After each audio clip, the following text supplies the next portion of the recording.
Hi, I'm Tony. My main thing is the director for Hans and Tweet. I'm the stop motion animator for this project, and I'm also the lead set designer for this project as well.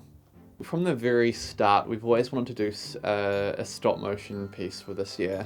We went through a lot of different potential ideas for a stop motion film. The original idea started out as just a red panda that aims to commit supervillainy but does accidental good instead. From then it's evolved. We've explored the locations that the characters live in, the junkyard. We've explored the different characters and their dynamics.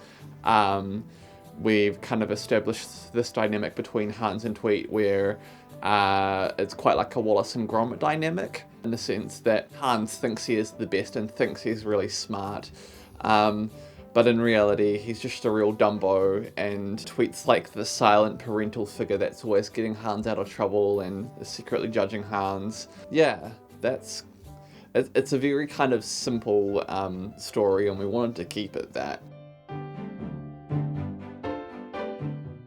We've gone for this quite kind of cartoonish Looney Tunes feel that's kind of also inherent in the character designs. You know, Tweet's got these over-exaggerated feet and size, and Hans has these crazy mouth expressions that go all the way out, and it's got quite a Looney Tunes kind of feel in the way the characters move as well. It's kind of quite over-exaggerated. And also, another key thing is to always, for me, is to always have had something in the frame moving, even if it's very subtle, to keep the frame alive. We've been using for the stop motion Dragon Frame, which is this pretty much a software that live streams from the camera that you're filming on to like a monitor. It's just really good to kind of give a consistency in your animation, because you can really just see on a big screen how much to move your characters from the other poses they've had. Hi, my name's Sana, and okay, wait, sorry. And Hi, my name's Sana. Okay, sorry. Hi, my name's Sana. Sweet. Oh, right. Hello, Sana. Hi, my name's Sana, And I'm Neve. and we're in charge of puppet making. That was super awkward. It was so cheesy. So we have a vital role in the project. We're in charge of puppet making, which was a fun, arduous task. Basically, the entire process I have never done before, so it was all new experiences. Same here. The bright fuchsia stuff was just for test fabric, so I could figure out what fits and what doesn't fit, because obviously we're making these puppets from scratch, so there's not a pattern for that size. And also, I'm not a fashion student.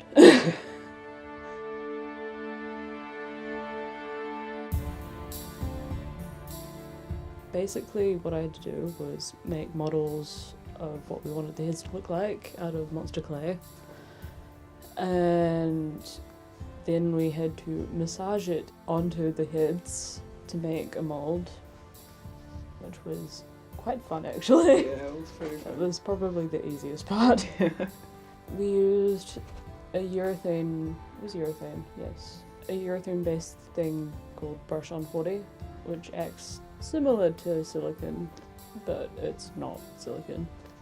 We had 4 layers and they each had a half-hour drying time, and we also had 4 sides, so it took 8 hours ish.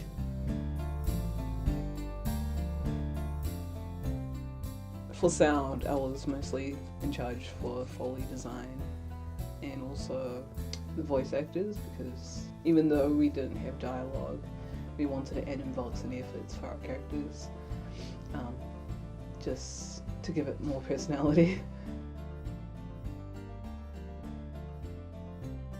Ended up learning how to weld. Yeah. That was an adventure, and then we're That like, hey, was we like- don't need this prop It's anymore. like, It was okay. okay, I Well, just it's a spent skill. how many times? How much time on this? Okay, all the next Or but like I polished it and they brought it to the meeting and they're like, oh hey, we don't need that Yeah. anymore. And I was like, really? I saw it and I felt pain for you.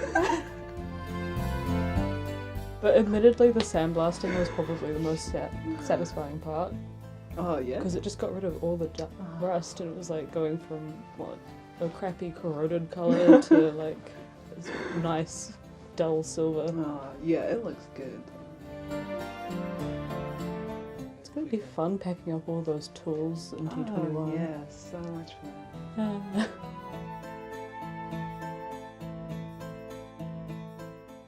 Hi, I'm Katie Vidalich. I'm a second year in the art department on Hans and Tweed. Whatever is like seen on camera is kind of the direction we've been going. So for our basically set what builds. the storyboard shows we had to make Yeah, exactly. from scratch, Yeah. using different materials like cardboard, hot glue, a lot of hot glue, polystyrene, Gosh, Lego, foam core, what else? Since it's paint. kind of, oh yeah. Lots Since of it's- paint. We've been doing a thing called kit bashing, which is pretty much getting lots of like old Lego bits and like old like car toys and car planes and things and breaking them up and kind of putting them into junk piles. And also like refurbishing things, so like using stuff that's not necessarily what it's meant to be, Yeah. and kind of Well, it starts with your concept design of Yeah. the sets.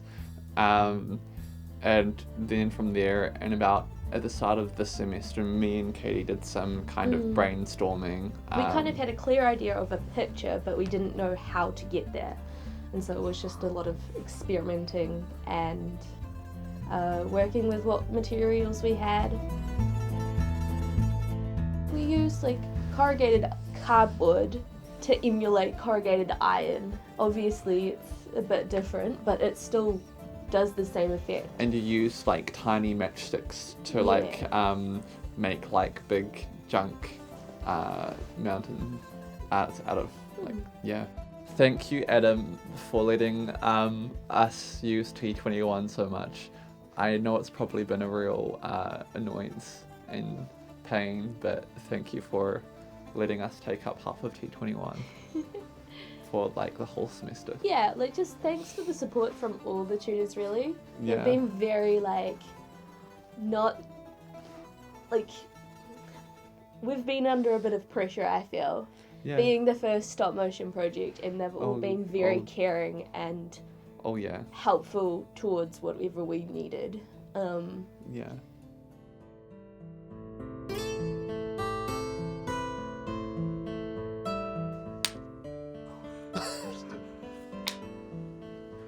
Smells like sawdust. As the VFX crew, we're basically going to be in charge of making it look all pretty. There's going to be quite a lot of kind of touch-up work, like removing the rigs from the shots. Things that aren't meant to be seen. Yeah, things that you don't want in the final product.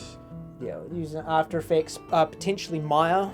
If we need to make any 3D assets, we won't know until we actually get to... that development stage. Oh, and Photoshop, so Photoshop, lots of Photoshop for creating the mats and just doing the kind of... Blending images and frames if there's problems with those.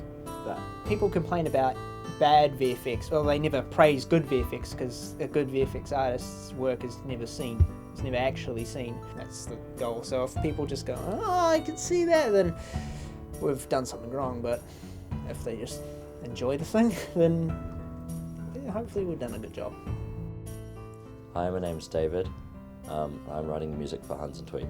Trying to make music that kind of is very cartoony, but kind of sounds a little bit creepy and a little bit industrial because he lives in a trash heap, but also kind of sweet and cute as well. At the moment I'm using like a broken piano that kind of has trashy kind of sounds, buzzy and clangy kind of sounds, but kind of using it in just sort of a subtle way that kind of makes you think of something that sounds trashy but it doesn't actually sound awful. Yeah, I hope it's fun and it's sort of enjoyable and it kind of makes people giggle. I'm trying to make people giggle. Yeah, that's sort of the goal. Hi, I am Jorden Key and I am the producer for Hans and Tweet. Producing was very interesting because I had to tackle a lot of the problems in a new way, especially since Hans and Tweet is the first stop motion project at Massey in the creative media production degree. And so there was a lot of research that I had to do, and I utilised my skills from my past work to manage and make sure the Hans and Tweet team were onto it and they knew what they were doing and that everything was going smoothly. One of the obstacles that I faced as the producer was that one of our third year team members had to leave our project very early on, and so a lot of his work had to be delegated to other team members, and this caused a lot of stress and a lot of problem solving around my part on making sure that everything flowed smoothly. Because Hans and Tweet is the first stop motion creative media production project at Massey, there wasn't a lot of guidance on call, so I had to go and get people to help us, find people in the industry that could give us tips and advice on how to build the puppets, on how the whole shooting process works. So further down in our pipeline, there was a huge change in our story and in our characters when we were already quite deep into production, and we made this decision based on realizing how much time we had left and how much work that still had to be done, and if it was plausible to be finished by the end of this year for our project. And so we had to cut a lot of corners, we had to cut out a lot of the characters, and it definitely was a process of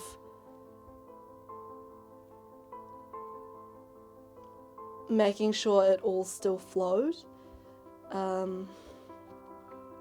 With all the work that we had already done and then having to change our story and our project and characters halfway through production, it was definitely hard to make sure that everything still flowed. And yeah. Being the first stop motion project in CMP is definitely something that we are proud of. We are, even if it doesn't go to plan, we did have many hiccups along the way. It's a big experience for all of us, a big learning curve for everyone on the team, and definitely proud of everyone and what they've done so far.